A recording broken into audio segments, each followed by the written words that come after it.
मंत्री जयशंकर यूएनएससी सभा में पहुंचते ही भारत के वीटो पावर को लेकर ऐसा क्या कहा, जिसे लेकर यूएनएससी के सभा में मचा बड़ा घमासान देखता रह गया।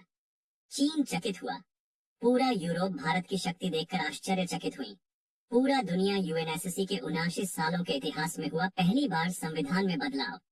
दोस्तों, जैसे कि आप लोग जानते हैं कि भारत के पड़ोसी देश चीन, पाकिस्तान और कनाडा, इटली जैसे देश भारत के वीटो पावर मिलने पर हमेशा आपत्ति जताते रहते हैं।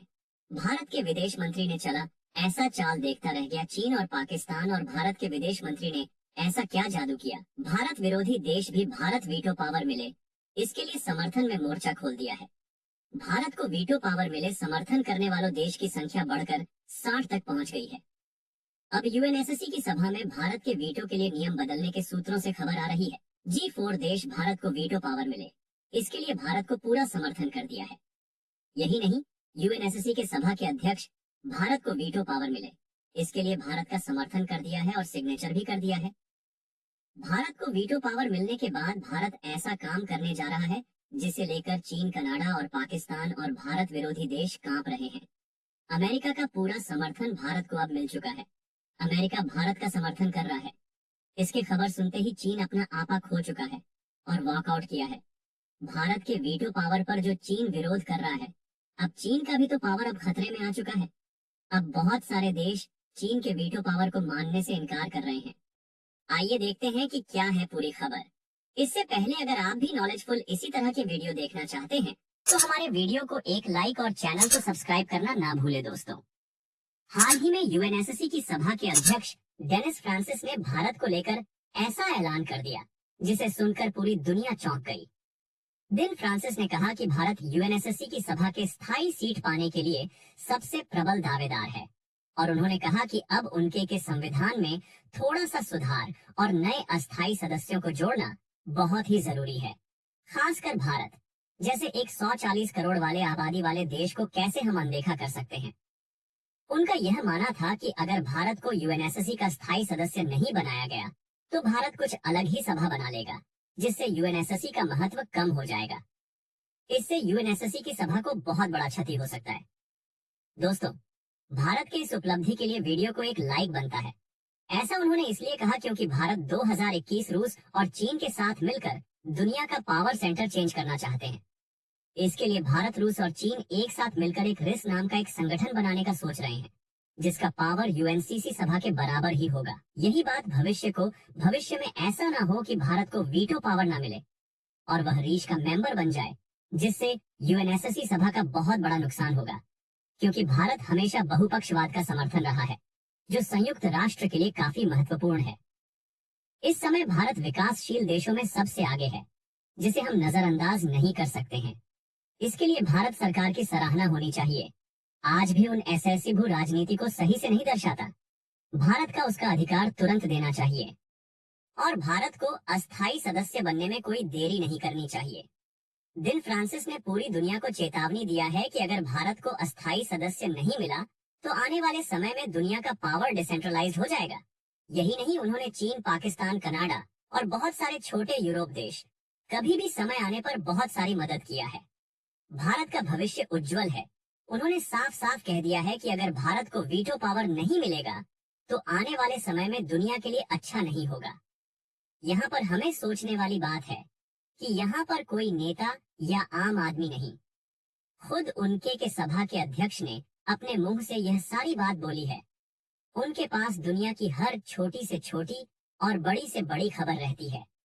उन्होंने कहा कि भारत आने वाले समय में दुनिया का चौथा सबसे बड़ा सुपर पावर बनने जा रहा है। दिन फ्रांसिस के इस बातों से हमें यह लग रहा है कि आने वाले समय में या तो यूएनएससी सभा में भारत स्थायी सदस्य रहेगा या यूएनएससी सभा का अस्तित्व खत्म हो जाएगा। दोस्तों, सितंबर महीने के अंतिम दिनों में भारत बहुत बड़ा ऐलान करने जा रहा है क्योंकि प्रधानमंत्री नरेंद्र मोदी और विदेश मंत्री एस जयशंकर भारत को वीटो पावर मिले इसके लिए बहुत बड़ा ऐलान करने जा रहे हैं। आपको बताते चलें कि 24 सितंबर 2024 से 30 सितंबर तक सत्र चलेगी। इस दौरान एवं में भारत के समर्थन में बहुत सारे चौंकाने वाले बयान आ सकते हैं जिसका सिलसिला अभी बैठक होने से पहले से ही शुरू हो चुका है। आपको बताते चलें कि पीएम नरेंद्र मोदी इस बार सभा को संबोधित नहीं करेंगे। इस बार भारत के विदेश मंत्री एस जयशंकर भारत की ओर से संबोधन करेंगे। इस बार माना जा रहा है कि विदेश मंत्री एस जयशंकर वीटो पावर पाने के लिए पूरे उन सभा को हिलाकर रख देंगे जिसका बवंडर अभी से ही उठाना शुरू हो चुका है। और इस बार अमेरिका राष्ट्रपति जो बिडेन का यह अंतिम संबोधन होगा, क्योंकि अमेरिका में इसी वर्ष राष्ट्रपति का चुनाव होने वाला है, जहां पर अमेरिका के प्रेजेंट राष्ट्रपति जो बाइडेन ने चुनाव में खड़े होने से पहले ही मना कर दिया है, उनके जगह पर भारत के कमला हैरिस उनकी पार्टी की तरफ से खड़ी है।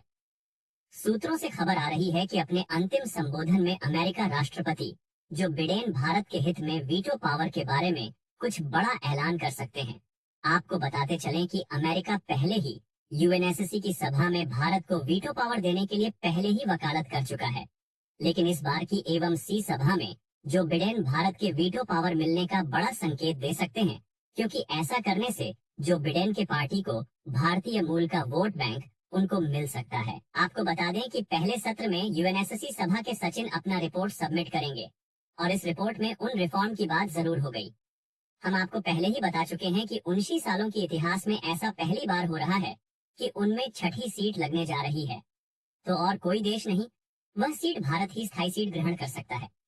दोस्तों, अगर आपको ये वीडियो अच्छी लग रही है तो हमारी मेहनत के लिए वीडियो को एक लाइक करना ना भूले। दोस्तों, आप बात कर लेते हैं नाटो की जो चीन के लिए बनाया गया है। इसके बारे में हम आपको बताते चलें कि 22 सितंबर से अगले 3 दिन तक मोदी अमेरिका में अपना जलवा दिखाएंगे। इस वक्त मोदी जो बिडेन के साथ चौथे नाटो सम्मेलन में शामिल होंगे।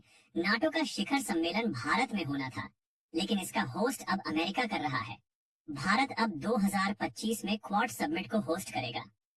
इस सम्मेलन का मुख्य उद्देश्य इंडो पैसिफिक रीजन का विकास के मूल्य पर जोर देना है और इसके प्रगति पर ध्यान देना है, और इससे अलग उद्देश्य चीन का घमंड उतरना है। जिन भाइयों को क्वाड के बारे में नहीं पता, उसे मैं संक्षिप्त में बता देता हूं कि क्वाड एक संगठन है जिसमें 4 देश शामिल है: भारत, अमेरिका, जापान और ऑस्ट्रेलिया। इनका मुख्य उद्देश्य चीन को इंडो पैसिफिक रीजन में आतंक लोगों को कम करना है, साथ ही शांति और सुरक्षा बनाए रखना है। क्वाड को बनाने का मुख्य उद्देश्य यही था कि चीन को इंडो पैसिफिक रीजन में रोका जाए, नहीं तो आने छोटा देश की सुरक्षा पर खतरा हो सकता है। इन क्षेत्र में क्वाड को नाटो भी कहा जाता है। जिस प्रकार रस को रोकने के लिए नाटो काम करता है, उसी प्रकार चीन के प्रभाव को रोकने के लिए क्वाड काम करता है। क्वाड के सारे देश चीन के खिलाफ अपने में युद्ध अभ्यास भी करते हैं। चीन लंबे समय से इंडो पैसिफिक रीजन में अपनी ताकत बढ़ाने का जोर दे रहा है। वह साउथ चाइना सी में वह अवैध रूप से कई इलाकों पर अपना दावा करता है। वहां पर सैन्य निर्माण कर रहा है। कई छोटे देश पर दबाव डालकर उसके छोटे द्वीपों पर अपना शासन चाहता है। चीन नहीं चाहता कि कोई भी देश उसके इस विस्तारवादी सोच को चुनौती दे या कोई रोके। उन एसएससी में उसके पास वीटो पावर है, उसका वह गलत इस्तेमाल कर कर छोटा देश पर अपना मनमानी करता है। लेकिन भारत स्क्वाड में शामिल होकर चीन का तगड़ा इलाज किया है। इसीलिए चीन को डर है कि जिस तरह से क्वाड उसकी विस्तारवादी सोच पर रोक लगा रहा है, अगर भारत को वीटो पावर मिल गया तो उसके वैश्विक रूप से उसे पर भारत रोक लगने लगेगा। इसीलिए चीन कभी नहीं चाहता है कि भारत को यूएनएससी का स्थायी सदस्य बने। इसीलिए वह हमेशा भारत के अपोजिट में वोटिंग करता है। आप जानते ही हैं कि कुछ समय से भारत अपने तकनीकी विकास से चीन पर निर्भरता अपनी कम कर रहा है, जिसके चलते चीन को डर है कि आने वाले समय में भारत उसके विस्तारवादी सोच को लगाम न लगा दे। इसके लिए वह बार बार प्रयास कर रहा है कि भारत को वीटो पावर न मिले। इसके लिए वह पाकिस्तान को हमेशा फंडिंग करता रहता है कि भारत पर वह हमेशा अटैक करता रहे, जिससे भारत हरदम अस्थिर रहे और उसे भी वीटो पावर न मिले।